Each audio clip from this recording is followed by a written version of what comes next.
We're driven by the search for better. But when it comes to hiring, the best way to search for a candidate isn't to search at all. Don't search, match with Indeed.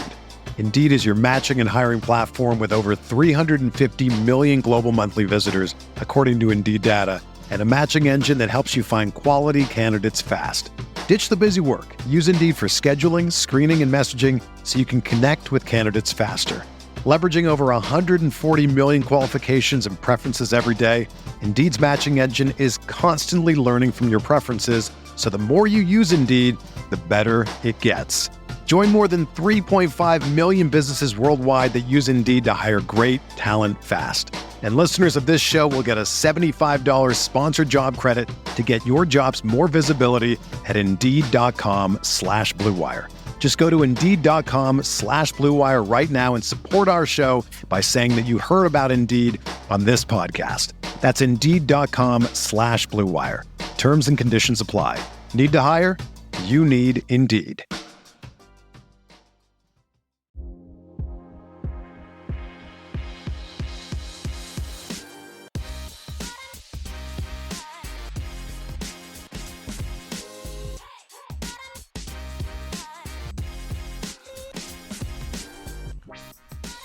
From the hills of Strawberry Canyon, I'm Coin Dang, and this is the Golden Bear Cast. Let's go. Go Bears.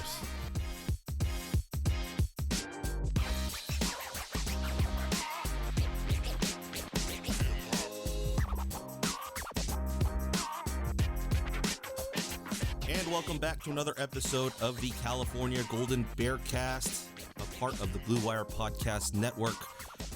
It's just me here. Andy is not here. Of course, I'm Rob. We're just going through some, opponent previews. We're going to try and do this weekly. So the first person we got on, of course, is Nathan from the Reno Slant. Nathan, how are you doing this morning? I'm well, Rob. I appreciate you having me on this week to talk Cal, Nevada. And I guess Andy was scared of me. He thought I must bite or something. It's too bad. It is kind of sad. Andy is currently working. He wanted to be on the pod, but I think that's all a lie. I think he's it's the middle of a pandemic. We're all working from home anyway. We're working virtually. What are we talking about? He's probably on a long lunch break, just thinking about how he doesn't have to ask questions. That's right. That's probably where Andy is. But I guess we can just dive right into it. Cal, Nevada. Just what is your first overall impressions of the Cal team and what you've maybe done some research on leading up to this game on Saturday? Sure. So a couple things, kind of a peek behind the curtain here. I mean, I've covered Nevada really since 2013. I was originally a sports writer up there, became a sports editor of a small newspaper on the other side of town. I had a radio show, and then we've been doing the Reno Slant for just going on 3 years now. So I've been covering the team for, hardly 7 or 8 years. I'm originally from Washington, went to school just outside Seattle, so I've been a UW fan my whole life as well. So I have like two different ways of looking at Cal. From the UW perspective, Cal's been a complete pain in our... Can we cuss on this podcast? Yeah. Complete pain in the ass over the last couple of years. So I naturally just have a bit of a grievance, annoyance with Cal football because they just play really tough defense. You know, the offense isn't going to light up the scoreboard, but it's probably one of the more frustrating offenses to play because they're just methodical. They'll move the ball up and down the field. They'll play some time possession on you. They'll throw a really good defense out there, and it limits possessions and makes you have to be really, really efficient. And when you look at, Saturday, Nevada wants to play a very different type of game. Nevada wants to get up and down. They want to move the ball. They want to have short possessions. They want to maximize possession. So you have kind of contrasting styles there. And I put this in the Q&A thing we did that's going to go on the website as well. I don't know if that's a spoiler if I ruin that. But basically, if the game goes, being in Nevada, we talk about sports betting a lot. I think the total's 52.5 here. If the game goes over, I like Nevada's chances. If the game goes under, I like Cal's chances because it speaks to what type of game we're going to see on Saturday. Is it going to be up and down? Because that plays into Nevada's hands and into Cal's weakness. Or is it a slower game? And if that's the case, then it is to Cal's advantage and Nevada's disadvantage because Nevada's not nearly as good defensively. Not a bad team, but not nearly as good defensively as it is offensively. This is going to be a really fun offense this year. Well, I mean, let's take a step back and look at the big picture. How has the Nevada fan base and Nevada fans taken to Norvell and what he's trying to do with that program? Yeah. Some additional So this is Jay's 5th year, I believe. And when he became the head coach, he was replacing a head coach who was wildly unpopular. Brian Polian, who's now the special teams coordinator at Notre Dame. He just did not connect with the community at all. It's a small community, right? And he just didn't get out there very much. He was always yelling, and it, like any sports coach, it just comes down to, are you winning or you're not? And he would go 7-5. He'd go to a bowl game. I mean, that's fine. It's not like Nevada has a very storied history, but you want to win some bowl games, and 7-5 isn't going to put butts in seats. And so anyone would have been a breath of fresh air after Brian Polian. I mean, the school did like a PR firm or PR run for him his last year, where it's kind of funny. Where, I mean, he would never come on my radio show, and now he's coming on. He's got Nevada staffers with him. Like, look how he's out in the community and engaging. Now it's like, we all know what's going on right now. So when Jay came in, he's high energy. He plays a fun brand of football. He's authentic, very engaging with the community. And he went 3-9 his first year. And people were like, it's your first year. You're taking over a new program. He has a crazy coaching history in the NFL and the college ranks, and took him, anyone will tell you, way too long to get his first head coaching job. And now he's really maximized that and kind of grabbed that by the horns, and look at what he's got now. And Nevada fans have gotten used to it, just kind of the way it is when you're a program like Nevada. Is you start getting success, you start having some fun, and then you start worrying about how long it's going to be until someone takes your head coach. With basketball, it was Eric Musselman, who's now at Arkansas. He flirted with Cal for a little bit, and so that was a relief when he stayed one more year.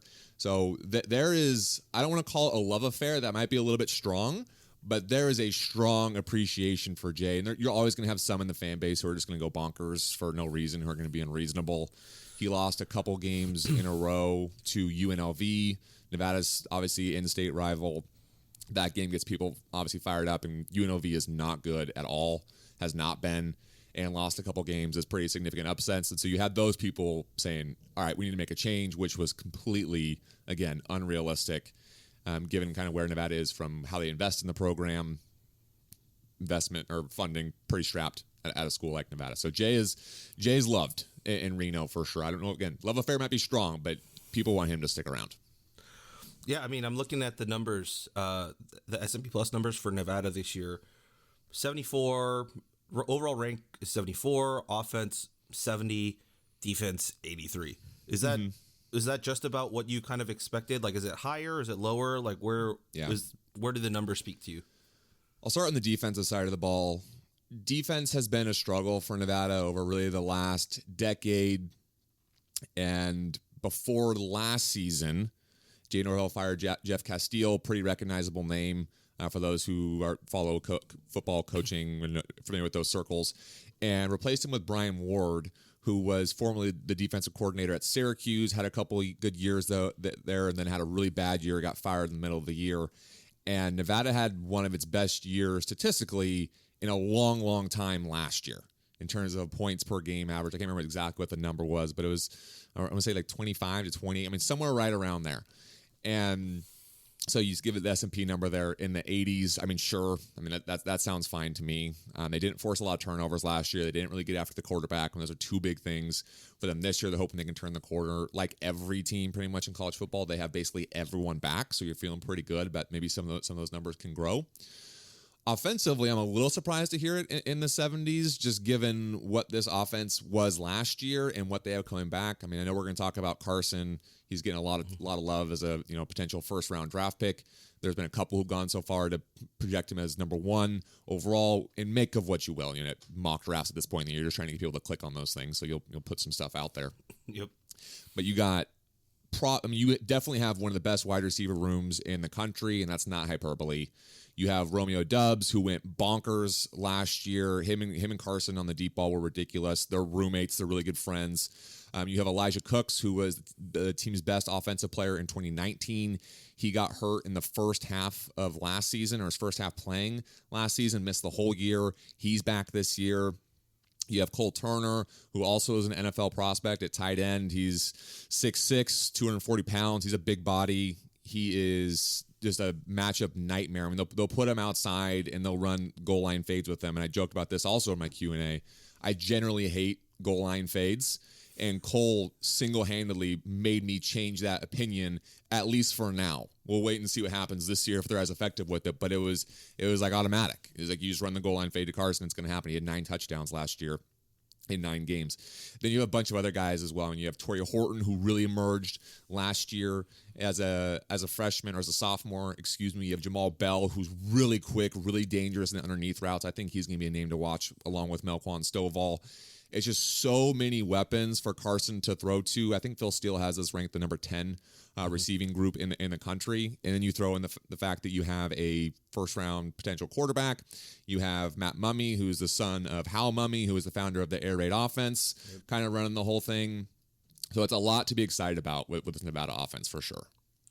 I mean, as a Cal fan, right, if we go back, a few years, there's a lot of similarities the last time we played Nevada at home, right? The last time we played Nevada at home in a season opener, the season before, we didn't have any home fans because we were getting our stadium renovated. Wow. Last season, we didn't have any fans in the stadium. We have a running back with the last name Tawa. And we have a quarterback who is being touted as a first-round draft pick. Yep. It's nightmares. It's nightmares to us. Do you see any similarities between those Kaepernick days, and do you kind of maybe see the game playing out in a little bit of that fashion where we just don't know who to, from a defensive standpoint for us, it's how the hell who do we guard? Who do we put one-on-one? Well, I would say right off the bat, one of the bigger differences would be if you look at the quarterback spot. Cap obviously was an unbelievable dual threat quarterback. Carson is not that. One of the questions with him, he has basically a recurring issue with his knee. He gets lesions, and he had to get surgery in high school. He had to miss his whole senior year, and basically has to get work done on it every couple of years because it builds up, and then you got to get it taken care of. And he had to get it taken care of after his last season. He missed all of spring ball. He missed a fair amount of fall camp. You're not going to see him running all over the place on Saturday. So that would be a big difference. The pictures of that win at Memorial have been just flooding my Twitter timeline leading up to this game. And generally speaking, Nevada fans are coming in this one pretty confident, feeling pretty good about things. I mean, it's a road team versus a Pac-12 school. I mean, I think getting overconfident as a group of 5 schools, maybe a little bit getting ahead of ourselves. And I mean, that was before I started covering the team. But I know my brother, who is my co-hosts on the podcast, he went to Nevada. He was at that game. And you ask a lot of Nevada fans, what was one of your favorite games? A lot of people go to that game because that was after the renovations. It's a big deal for Cal, and you go on the road and you win a road game versus a Pac-12 or at that point Pac-10 school. You can be pretty excited. People also go to the bowl game over Boston College in 2010. That was the year they beat Boise when Boise was number 3 and hoping to go to the BCS title game.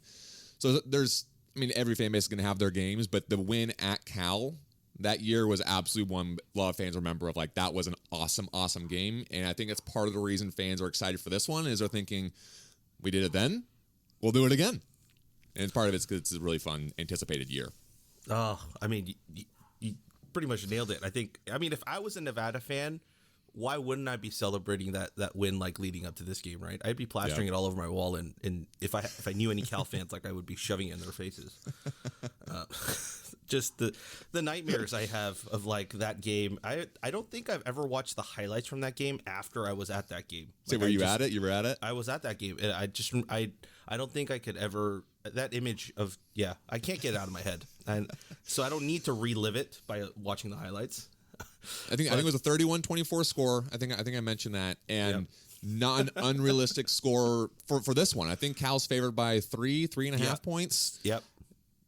So. Yeah, it's a 3-point spread. It's going to be I think it's going to be a close one. I mean, Vegas nailed the Illinois-Nebraska game on the head. It was the over-under was set at 52.5, and I think the score was 52. That's it came down to a missed PAT. Yeah, exactly. Nebraska missed a PAT. It was always an 8-point game instead of a 7-point game. Yeah. I got it early. because we do bets of the weekend every week on the podcast, and we have a professional handicapper who comes on as well and give some picks out. So for those of you listening in Berkeley and you want to get involved, head on over. His name's Lee Sterling, founder of Paramount Sports. Really fun. But I got it the under at 55, and I was feeling pretty good going into that. I mean, first game of the year, Big Ten, 9 o'clock, two shitty teams. Are you serious? It's going under. And there's a couple crazy plays in there. And then, of course, the line moves, and it comes down to college kickers at the end, which was just beautiful. The beauty of college football. The absolute beauty of college football. All right, let's stick with the offense a little bit. My first question for you is because we stole one of your coaches a couple years back. We took Angus McClure off of that staff. Yep. What was your take on not the move, but how he did as an offensive line coach in, I believe he was there, 2 years? 2 or 3 years. Yeah. Well, it wasn't there super long, but I mean, it's kind of college. It's long when it comes to Division I college coaches. Mm-hmm. The offensive line has a pretty storied tradition, actually, at Nevada. It's called the Union. They take a lot of pride in the offensive line. And candidly, they haven't been very good for a while. It's starting to change a little bit. It was only, I believe, Angus was there when Nevada had, maybe it was the year before he got there. Nevada had, that's on the defense side of the ball, the worst rush defense in the entire country. Obviously, he's offensive line. So the offensive line wasn't great. It was like him leaving from a scheme perspective wasn't a huge blow. What the blow was that he's so well connected to that community in Northern Nevada, or Northern California, excuse me, and that is a pipeline for Nevada. Carson Strong is a guy from Northern California. So that's an area they recruit hard, and they've been able to kind of pick up the pieces here and continue to recruit well, and they hit the transfer market pretty hard this offseason, brought in some Power 5 guys. So from a scheme perspective, I wouldn't say it was a huge blow, but from a locker room perspective, I know he's a beloved coach and beloved personality, and from a recruiting perspective, that's where that one stung a little bit more. We're driven by the search for better. But when it comes to hiring, the best way to search for a candidate isn't to search at all. Don't search, match with Indeed. Indeed is your matching and hiring platform with over 350 million global monthly visitors, according to Indeed data, and a matching engine that helps you find quality candidates fast.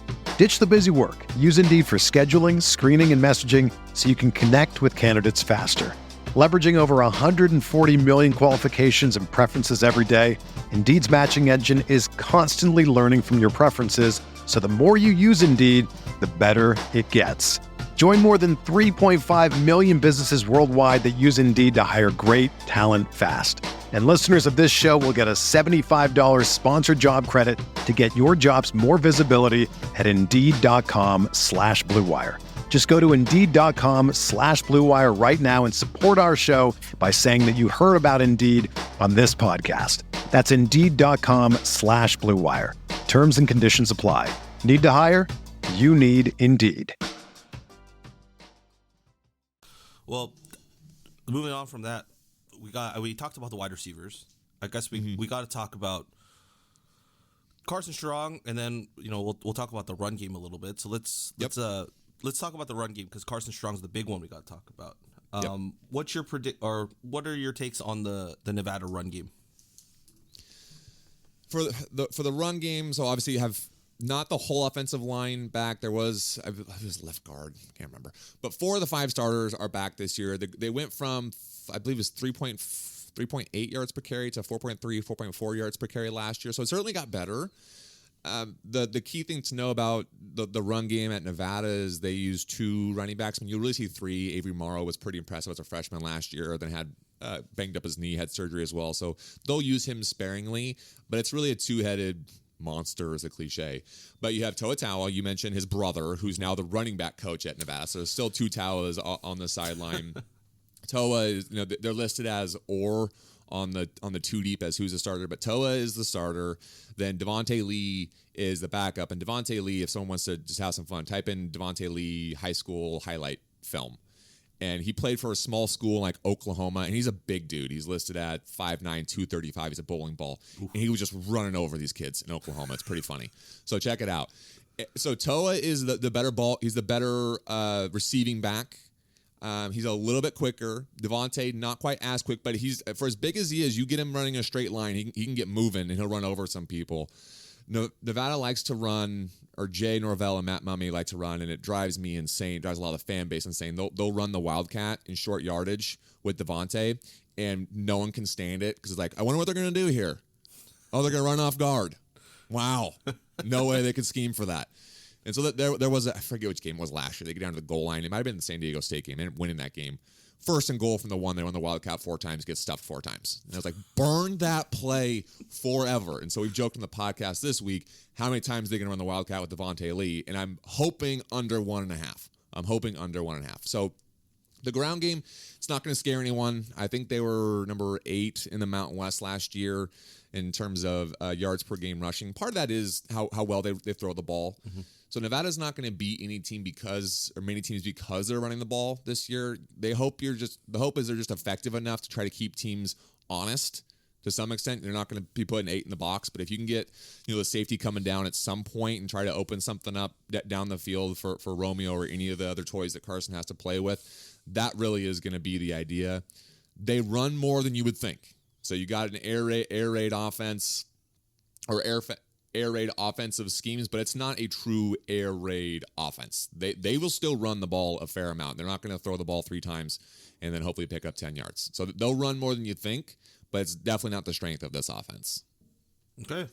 Well, I guess then we have to start talking about the pass game, right? We got to talk about Carson Strong here. Your initial takes on like all the love that he's getting this offseason. Like I feel like he's one of those names that just kind of popped up like leading like a month or so leading into the season, right? He's not like the Spencer Rattlers or the Sam Howells that everyone's been talking about over the last like 3-4 months. It's funny you say that. I just had a buddy text me. For those who subscribe to The Athletic just wrote a really cool piece on Carson. So for those who want to go check that out, go check it out. And I said exactly, it's crazy how much his name has blown up over the course of the last 6 to 8, 10 months here. I remember when he committed to Nevada, and I remember sometimes you go to their Twitter account, like, hey, see what's going on here. Are they that type of recruit? Is someone really under the radar? And it's weird how the brain works. You're like, oh, they only have 300 followers. They must suck. But like, that's just, these guys are just marketers now, basically, these recruits for trying to get noticed. So it doesn't really carry that much water. But he was at that time, I still don't think I know he's not very active on social media now, but I remember seeing the name, like Carson Strong. That's a cool name. Like a cool quarterback name. And from Vacaville, strong pipeline there. Our kicker, Brandon Talton, also from Vacaville. And didn't make a ton of it, but you look at his friend, he was 6'4" in high school. He was 6'4". He missed his senior year. You didn't really know what to expect. He redshirted his first year in 2018. And then in 2019, for those who watched Last Chance U, remember the name Malik Henry. Malik Henry was at Nevada at that point. And it was like a 3-way competition for the job at that point. And the general consensus was it was going to be Malik or it was going to be Carson. I'm trying to remember who the third one. I can't remember at this point, so my apologies. But Carson ends up winning the job.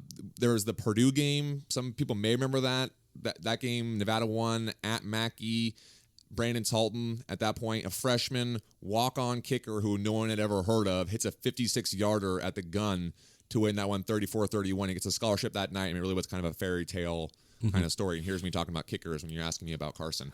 So it's been a fun progression to watch Carson come along. Got banged up his first year. Last year, he explodes onto the scene. And I think it just makes sense that he's starting to get some of the attention. 6'4", he's very cerebral. He's got a hand cannon. Granted, this scheme does accentuate his talents. But, I mean, given how important that position is, I mean, we'll see what happens because now with the way NFL is going now, how important it is to be mobile. And you're seeing some of the guys who really succeed are guys who can move the pocket, who can be a threat with their legs, and Carson's just not that. So he has to be even more cerebral and even more accurate and have an even stronger arm. So you don't see it a lot at Nevada, where you have especially at a quarterback, someone jump up to the first round. That is the position that tends to happen. But I mean, Nevada hasn't had, I think has had one player drafted in the last handful of years. It's been a while since they've had someone drafted, and now they're in a position where they're going to have potentially 3, maybe 4 guys drafted next year. You've had Wendy's nugs dipped in sauce, but have you had them covered in sauce? Wendy's new saucy nugs take the crispy and spicy nugs you love and turn them up to 11. Choose between flavors like buffalo or honey barbecue, garlic parm, or if you're a real heat seeker out there, you can try spicy ghost pepper, only on Wendy's signature spicy nugs. Listen, I'm going to dare you to do it. I dare you. That's 7 delicious ways to try the nugs that you already love. Pick a flavor, grab some extra napkins, and then grab a few more napkins and prepare to nug like you've never nugged before. For a whole new way to nug, it's got to be Wendy's at participating U.S. Wendy's. Yeah, I mean, I'm looking at, Carson's stats from 2019, and I mean, 3 touchdowns in that first game against Purdue, another 2 against New Mexico, 3 against Fresno State, 1 against UNLV, and then I believe it's a bowl game against Ohio. He threw a touchdown. Yep. Like in terms of his progression, like I mean that Purdue game, he just announced himself to the world a little bit. Yes. And then comes back down to earth a little bit against Oregon, 89 passing yards, 52% completion rate, and 2 interceptions. Yep. Not the best of performances. But do you think that that he had, I think, a 4-game stretch there where he didn't throw a single touchdown pass, and then all of a sudden he starts to build up his touchdown passes again? Yep. Was that kind of like the inflection point of his college career, like where he started to understand a little bit better? I mean, you could probably statistically you could look back and you could certainly make that argument. When the season ended, we were all in the way that Carson finished the year. Yeah. There was definitely a feeling of, okay, next year might be fun. Like he really is, something's really started to click for him. He did, I mean, at that athletic piece, for anyone who wants to check it out, he did break his collarbone in that Purdue game. They went undiagnosed for a few weeks, and so he was banged up at Oregon, came off the field at Oregon. He was fighting injuries, wasn't playing well. Then they sat him for a few weeks, and then he came back, and then you see the numbers really start to go. I think he had 8 touchdowns and a pick over the final 5 games, something like that. Yep. And that had you feeling really good going into last year. And then you see what happened last year. I mean, I think it was 27 touchdowns to 4 picks. He completed, I think, 72% of his passes, and he's eyeing 80% this year is a goal he has for himself, which is kind of crazy given that he throws the ball deep a lot.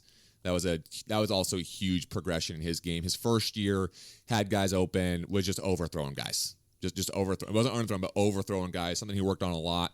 And the stat I plucked because I knew it may come up. He completed 9 passes last year of 40 or more yards. That was tied for 3rd nationally. So he's certainly improved his touch on the deep ball, and a reason that he's getting as much love as he is at the next level. Yeah, I mean, I'm definitely slightly afraid. I can't. I have to be a little bit optimistic. We haven't even played our first game of the season, but I'm gonna say I'm still slightly afraid. Like I'm looking at his stats from last season. So here's the thing for me, right? Last season we only played 4 games. Yep. And I've seen some Nevada sites being like, they suck. They lost 3 games and only won 1 out of their 4 games they played. Last year for the Pac-12 was a complete wash. Yeah, I don't know how you can judge off of 4 games, especially one of the losses being a game that was rescheduled within 48 hours. So, yeah. But I mean, you guys, Nevada actually played an actually full 9-game season, or decently full 9-game season. Yeah. And this guy throws 4 touchdowns, then 2, then 3, then 3, then 2, then 2, and then 5 against Fresno State, and then 5 against Tulane to end the year. Yeah. So yeah, he's definitely throwing the ball around a lot. And so let's flip it to the other side. We talked about Carson Strong. Mm-hmm. From what you've seen, how does that scheme match up against Cal's defense, and what you know of Cal's defense? In terms of like what Nevada's offense is going to do against Cal's defense? Yeah, like all right, let me pose the question. Let me pose the question better. Where is Cal's defense going to falter the most against this Nevada team, or where is Nevada's offense you think going to be the most successful against this Cal defense? Yeah.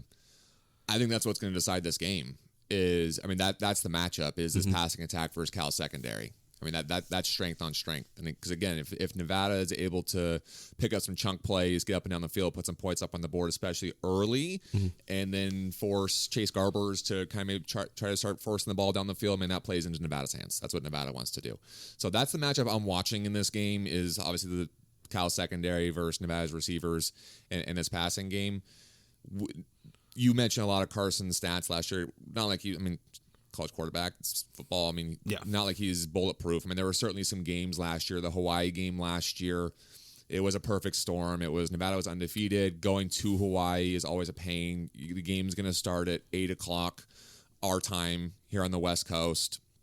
It's you never know about the officiating. And Hawaii just is such a better team at home than on the road. And Hawaii's out of nowhere grew a defense last year, and they have a really good secondary. And Nevada put up 21 points. And I lost that game 24-21.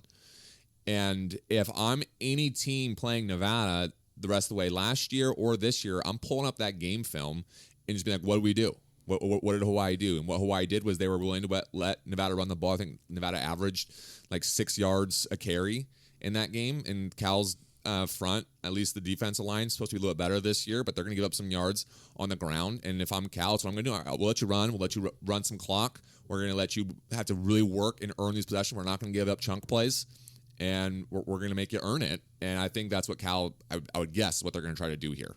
Obviously, you're not going to want to give up 40-yard bombs to Romeo Dubs every other play. So in terms of where I see one succeeding or one faltering, I mean, that's why the spread is 3 points. I'm not anticipating going and leaving the game Saturday and being like, wow, Cal's secondary totally dominated Nevada. Nevada's going to get its plays. But I'm not expecting Nevada to come out and completely dominate Cal's secondary and Carson to throw for 350 yards and 5 touchdowns. That's not going to happen. Okay. Let's talk about the other side of the ball for a little bit. Let's talk about Nevada's defense. Who are some guys on this defense? I mean, of course, we talked about Carson Strong so much and Tawa and Dobbs on the offense. Who are some guys on the defense that Cal fans that are watching should be keeping an eye on? And, if you're the Cal offensive coordinator, like, this is who you want to avoid. This is where we're moving our offense away from. Yeah. The real kind of bugaboo, if you will, for Nevada secondary has been certainly through the air over the last few years, and now they have everyone back. Bentley Sanders transferred in from USF. He's projected to start at nickel. They're hoping he can make a splash, get a couple. Their best corner is Burdale Robbins. He's a fifth-year senior. They got a safety in Tyson Williams who will get beat through the air. He's a really good run blocker, though. He's a big hitter. And being, a Seattle sports fan, I'm always going to appreciate a hard-hitting safety on my Cancer jersey in the closet. So that's where this team has been more vulnerable in the past. They've gotten much better against the run over the last few years. I mean, a name to certainly keep an eye on is Dom Peterson. He's been there a few years now. He's a senior. If he was just a couple inches taller, he'd be a legit NFL prospect as well. He may still get, he'll get some looks for sure. And if all goes well for him, maybe he hears his name called on the third day. But he's probably someone who's for sure going to be a fringe undrafted free agent signing at 6 feet. He was a defensive end. They moved him inside to defensive tackle, and he can be a game wrecker. I mean, there's some games where he just takes over. He's that talented. Sam Hammond is a local kid, big kid, 6'5", 265, defensive end. Went to a really small high school in Northern Nevada, Yerington, and was a walk-on and then just put a ton of weight on and has become one of the impact guys on this defense. So the defensive line is probably the strength of this defense. And at the second level, Lawson Hall, who is a fan favorite. He was someone who also came into the program very unheralded, worked his way up, and is now probably one of the vocal leaders of this group. He's not going to he's been on the podcast before, and you know what it's like interviewing some athletes. I'm sure you typically don't get a lot out of them, but just really down to earth, easy to root for, and wears really cool stirrup socks. That'll be hopefully I'll get a tweet out a few different times. This is a Lawson Hall sock appreciation tweet. So I kind of went through all three levels. So secondary has been vulnerable in the past. Defensive line getting a lot better, and certainly some names who have been there for a while at the second level. I mean, those are a lot of names to go through. But I think I have a better gauge of how I need to watch Nevada come Saturday night. Perfect. Couple last remaining questions for you. We talked a lot about a lot about the players. Who do you think is the one guy, or you pick one offensive guy, one defensive guy that's going to be the game breaker for this game? I'm not going to go to offense or defense. Ooh. I'm going to go special teams here. Ooh. I did this in the Q&A thing as well. If this game goes the way that I think it's going to go, I don't think it's going to get into the 30s. I think this game's going to end up in the 20s. Mm-hmm. That would suggest a slower game. It would suggest field position, and Nevada has a really good punter. Julian Diaz, back to my sports writing days, I used to make a lot of jokes, get all worked up about like the all league, all conference teams, just how political it is and how stupid it can be at times. Julian Diaz led the Mountain West last year in yards per punt, in net. I think he was right up there with hang time as well, and somehow he ends up on the third team. Like, you look at all the metrics, I don't understand how that happens. He had one touchback last year, one in 9 games. He's a really good punter.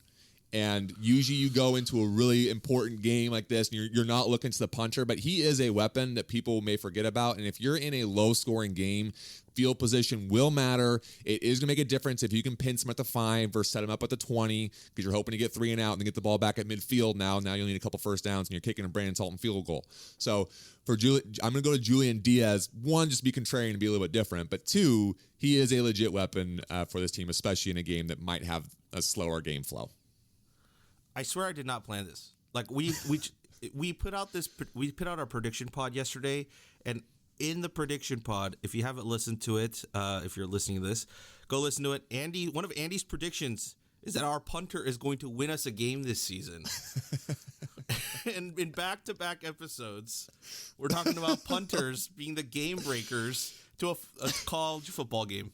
Man, somewhere, Pat McAfee smiles for the brand. He does. Maybe we'll have to send this to Pat McAfee. Look, back-to-back episodes, we talked about punters.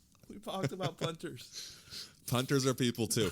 I played baseball in college, and I was a pitcher, and we just say it all the time. Not pitchers are people, pitchers are athletes. And I know that special teams guys do the same thing. Special teams guys tend to be a little bit weird, and pitchers are the same way. So I think I always will have a bit of affinity for special teams guys. Maybe that's what's going on.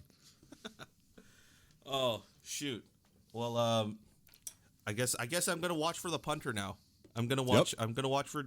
It's the battle between Jamison Sheehan and Julian Diaz. That's the real matchup that everyone's here to watch. I'll get the game Smiballs, yeah.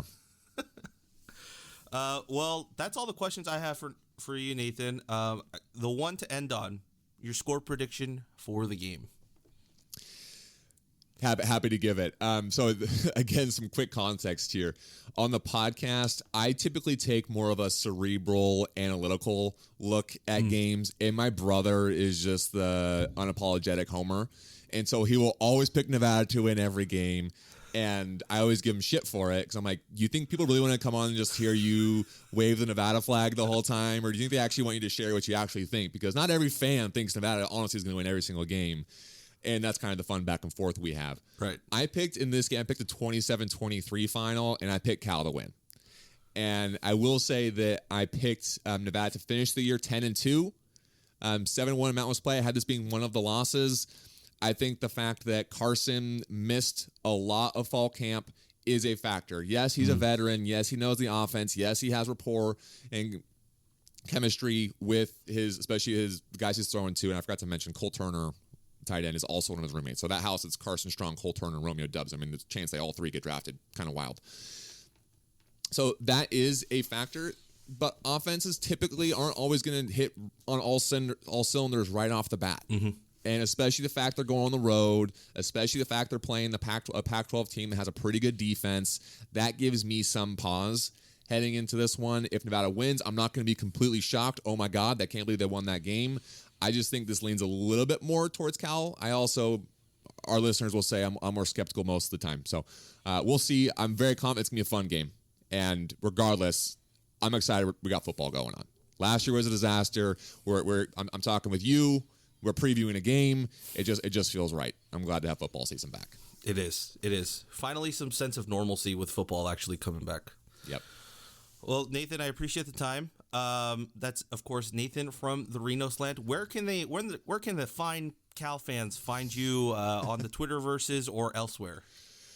Yeah, one thing I know about Cal fans is they really care about what's going on up in Reno following Nevada Wolfpack, but I'm happy to provide some details here. So if you want to follow me on Twitter, I'll obviously be live tweeting the game on Saturday, so if you want to see kind of a Nevada perspective or a Nevada hater perspective from some of our listeners, you can check that out. It's Shoup Nathan, so S-H-O-U-P, Shoup with the P, Nathan. If you want to check out the podcast, you can find us everywhere you listen to this podcast. Just type in the Reno Slant. It'll pop up. If you want to check out our website, we have a lot of preview stuff for this game leading up to Saturday. Just go to the renoslant.com. You'll see Nevada Cal preview. You'll see game-by-game predictions. You can listen to our preview of this game. And that was all this week. That pod dropped last night, Wednesday night. Awesome. Well, thank you again, Nathan, for joining us on the pod for this preview episode. And for the rest of the Cal fans everywhere, as always, go Bears.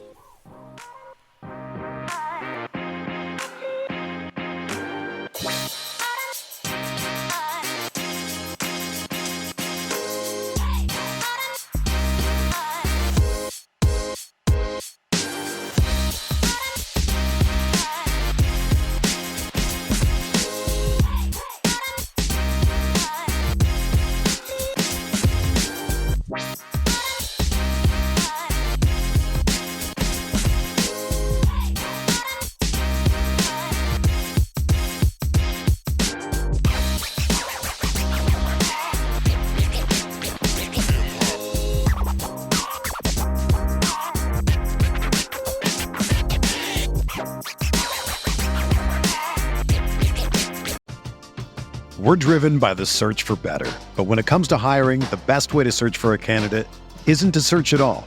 Don't search, match with Indeed. Indeed is your matching and hiring platform with over 350 million global monthly visitors, according to Indeed data, and a matching engine that helps you find quality candidates fast. Ditch the busy work. Use Indeed for scheduling, screening, and messaging so you can connect with candidates faster. Leveraging over 140 million qualifications and preferences every day, Indeed's matching engine is constantly learning from your preferences, so the more you use Indeed, the better it gets. Join more than 3.5 million businesses worldwide that use Indeed to hire great talent fast. And listeners of this show will get a $75 sponsored job credit to get your jobs more visibility at Indeed.com/Blue Wire. Just go to Indeed.com/Blue Wire right now and support our show by saying that you heard about Indeed on this podcast. That's Indeed.com/Blue Wire. Terms and conditions apply. Need to hire? You need Indeed.